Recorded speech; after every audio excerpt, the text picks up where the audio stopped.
നമ്മൾ കൊടുങ്ങല്ലൂർ മാർത്തോമ ദേവാലയത്തിൻ്റെ ഫ്രണ്ടിലാണ്. ഇത് ഇന്ത്യയിലെ ക്രൈസ്തവരുടെ ആദ്യത്തെ ദേവാലയമാണ്. ക്രിസ്തുവിൻ്റെ ശിഷ്യന്മാരിൽ ഒരാളായ തോമാസ് ലീഹ ക്രിസ്തുമത പ്രചാരണത്തിനായി പുറപ്പെട്ടപ്പോൾ ആദ്യമായിട്ട് വന്നിറങ്ങിയ സ്ഥലമാണ് ഇവിടെ. അതിവിടെ വരാൻ കാരണം എന്താണെന്ന് വെച്ചിട്ടുണ്ടെങ്കിൽ പണ്ട് മുസ്ലിംസ് പറഞ്ഞൊരു വലിയ തുറമുഖപ്പെട്ടതിൻ്റെ ഭാഗമായിരുന്നു കൊടുങ്ങല്ലൂരും അഴീക്കോടും ഒക്കെ. അങ്ങനെയാണ് അദ്ദേഹം ഇവിടെ വന്ന് ഇറങ്ങിയതും ഇവിടെ ഈ ഒരു ദേവാലയം സ്ഥാപിച്ചതും. അദ്ദേഹം വന്നിറങ്ങിയ ദിവസം AD 1952 November 21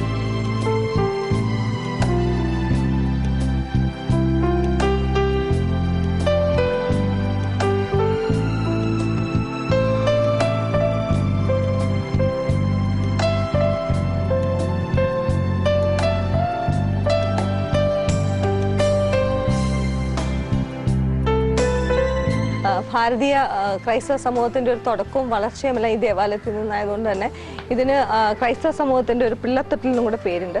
ഇത് അദ്ദേഹം വന്നിറങ്ങിയ സമയത്ത് അദ്ദേഹത്തിൻ്റെ ആ ഒരു ഇതിൻ്റെ ഓർമ്മയ്ക്കായിട്ട് വേണ്ടിയിട്ട് ചെയ്തിരിക്കുന്ന ഒരു പിക്ചറൈസേഷനാണ്.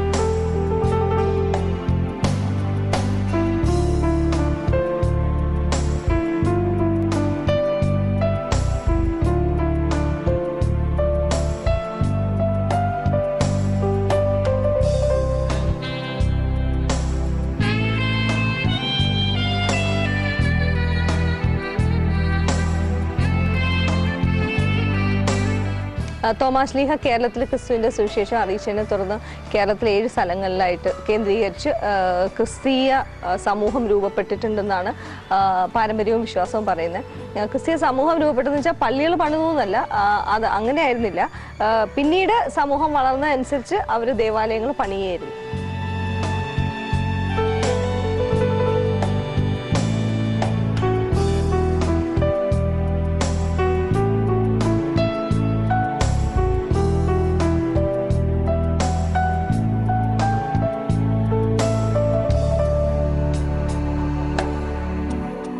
നമ്മളിപ്പോൾ പള്ളിയുടെ ഉള്ളിലാണ്, അൽത്താരയ്ക്ക് മുന്നിലാണ്.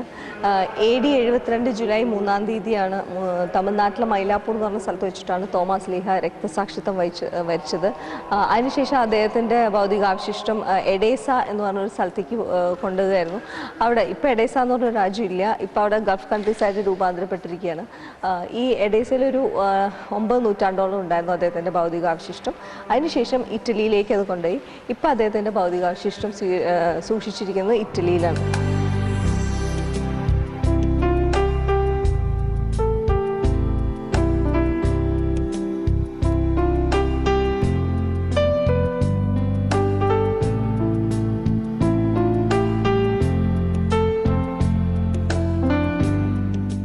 പിന്നീട് അദ്ദേഹത്തിൻ്റെ 19ാം ശതാബ്ദി ആഘോഷിക്കാൻ വേണ്ടിയിട്ട് ഇവിടെയുള്ള ക്രൈസ്തവരെ കൂടെ ഒരു തീരുമാനമെടുത്തപ്പോൾ ഇദ്ദേഹത്തിൻ്റെ ഇവിടെ വന്നിറങ്ങിയതിൻ്റെ ഒരു സ്മരണയ്ക്കായിട്ട് എന്തെങ്കിലും ഇവിടെ വേണം എന്നുള്ള തീരുമാനത്തിൽ അദ്ദേഹത്തിൻ്റെ ഭൗതികാവശിഷ്ടത്തിൻ്റെ വലത് കരത്തിൻ്റെ അസ്ഥി ഇറ്റലിയിൽ നിന്ന് ഇങ്ങോട്ട് 1953 കൊണ്ടുവന്നു.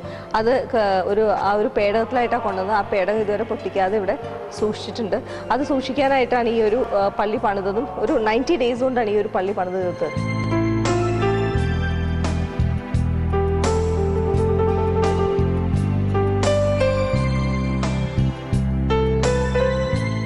ഇദ്ദേഹത്തിൻ്റെ വലതുകരത്തിൻ്റെ അസ്ഥി ഇവിടെ സൂക്ഷിച്ചിരിക്കുന്നതുകൊണ്ട് തന്നെ ഈ കേരളത്തിലെ തോമാസ് ലീഹയുടെ ഖബറിടം എന്നാണ് ഈ ഒരു ദേവാലയം അറിയപ്പെടുന്നത്. ഇതിൻ്റെ ഉള്ളിലേക്ക് കടക്കുമ്പോൾ തന്നെ ഗ്രിഗോറിയൻ ഭാഷയിൽ ഉള്ളൊരു സോങ്ങാണ് വെച്ചിരിക്കുന്നത്. ഭയങ്കര ഒരു പീസ്ഫുൾ ഫീലാണ് നമ്മൾ ഈ പള്ളിയുടെ ഉള്ളിലേക്ക് എൻ്റർ ചെയ്യുമ്പോൾ തന്നെ ആ പാട്ട് കേൾക്കുമ്പോൾ.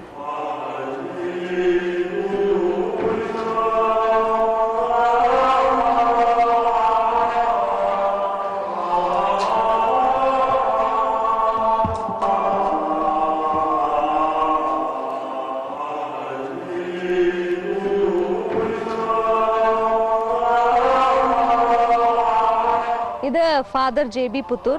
ഇദ്ദേഹം കഴിഞ്ഞ 25-26 വർഷമായിട്ട് ഈ തീർത്ഥാടന കേന്ദ്രമായിട്ട് ബന്ധപ്പെട്ട് പ്രവർത്തിക്കുന്ന വ്യക്തിയാണ്. ഇവിടുത്തെ ഡയറക്ടറാണ്. പിന്നെ അറിയപ്പെടുന്ന ഒരു മാനസിക രോഗ വിദഗ്ധനും കൂടിയാണ്. നമുക്ക് ഫാദർ പറയുന്നത് കേൾക്കാം. ഫാദർ ഇവിടെ 26 വർഷമായി വർക്ക് ചെയ്യുന്നു. വന്നപ്പോൾ ഉള്ള പള്ളി എങ്ങനെയായിരുന്നു? ഇപ്പോഴത്തെ പള്ളിയുടെ ഒരു ഗ്രോത്ത് എങ്ങനെയായിരുന്നു? വന്നപ്പോൾ വളരെ ശോചനീയമായിട്ടുള്ളൊരു സ്ഥിതിയായിരുന്നു. കാരണം അതിൻ്റെ സംരക്ഷണം ഏറ്റെടുക്കുന്നതിന് വേണ്ടിയുള്ള ഒരു ചുറ്റുപാടുകൾ അന്നില്ലായിരുന്നു. ഈ ദേവാലയം സാധാരണ ഒരു ഇടവക ദേവാലയം എന്ന രീതിയിലല്ല. അതുകൊണ്ട് ഇടവകയില്ല, ജനങ്ങളുമില്ല. അതുകൊണ്ട് സംരക്ഷണ ചുമതല വേണ്ട വിധത്തിൽ കൈകാര്യം ചെയ്യാൻ സാധിക്കാൻ ഇടവന്നില്ല.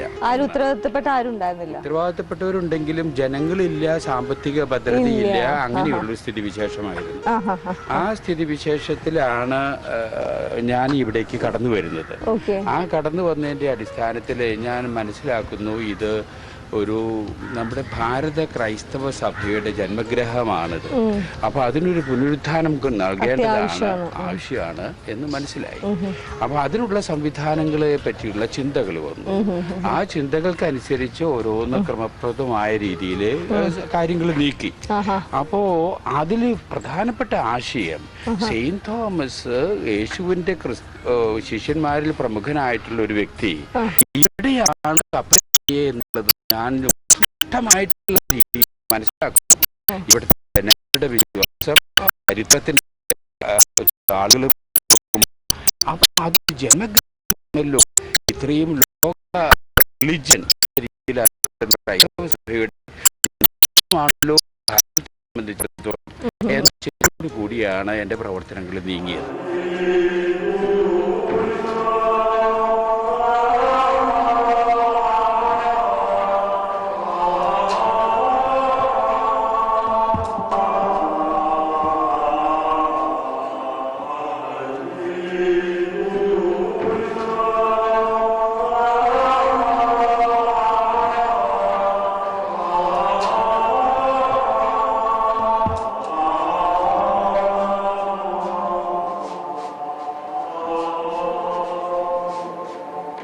അച്ഛാ, വലത് കരത്തിന്റെ അസ്ഥി കൊണ്ടുവന്നു എന്നാണല്ലോ പറഞ്ഞേ.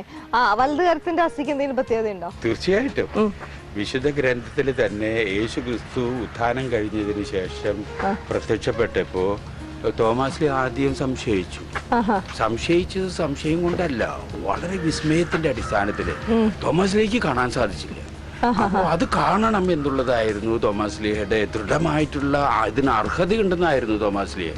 അപ്പോൾ തോമാസ് ലീഹയുടെ ആ നിർബന്ധം ബുദ്ധി ന്യായയുക്തമായിട്ടുള്ള നിർബന്ധമാണെന്ന് യേശുക്രിസ്തുവിന് പോലും മനസ്സിലായിട്ട് അദ്ദേഹത്തെ മാത്രം വിളിച്ചിട്ട് മറ്റൊരു അവസരത്തിൽ തോമാസ് ലീഹയോട് പറയാ, തോമാ നീ എൻ്റെ അടുത്ത് വാ, നീ എന്നെ തൊട്ടു നോക്ക്, എന്നിട്ട് ഞാൻ തന്നെയാണോ അല്ലെന്ന് നീ വിലയിരുത്ത് എന്നുള്ളൊരു അവസരം തോമാസ് ലീഹയ്ക്ക് കൊടുത്തു. അങ്ങനെ തോമാസ് ലീഹ യേശുവിനെ തൊടാൻ വേണ്ടിയിട്ട് പോകുന്ന അതാണ് വലത് കൈ കൊണ്ടാണ് തൊട്ടത് ആയിരിക്കുമല്ലോ, മറിച്ച് ഒരു തെളിവ് നമുക്കില്ല. അതുകൊണ്ടാണ് ആ തൊട്ട് വിശ്വസിച്ച കയ്യന്റെ തന്നെ ഒരു ഭാഗം ഈ കേരളത്തിലെ തോമാസ് ലീഹയുടെ മക്കൾക്കായിട്ട് വത്തിക്കാനിൽ നിന്ന് കൊടുക്കാം എന്ന് വിചാരിച്ചിട്ട് ആയിരിക്കാം ആ കാസ്കറ്റിൽ അത് ഉൾക്കൊള്ളിച്ചിട്ടുണ്ട്.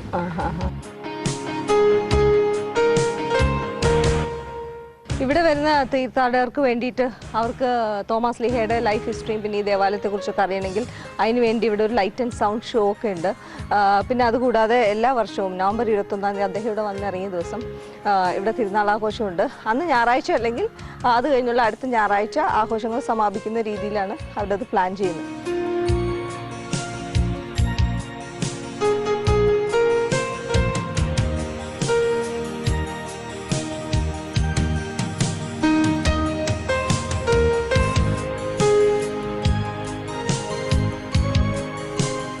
കേരളത്തിലെ ഒരു വലിയ പ്രത്യേകത എന്താണെന്ന് വെച്ചിട്ടുണ്ടെങ്കിൽ നമ്മളുടെ 3 മതസ്ഥരുടെയും ഏറ്റവും പ്രശസ്തമായ ആരാധനാലയങ്ങൾ ഒരേ സ്പോട്ടിൽ തന്നെ കാണും.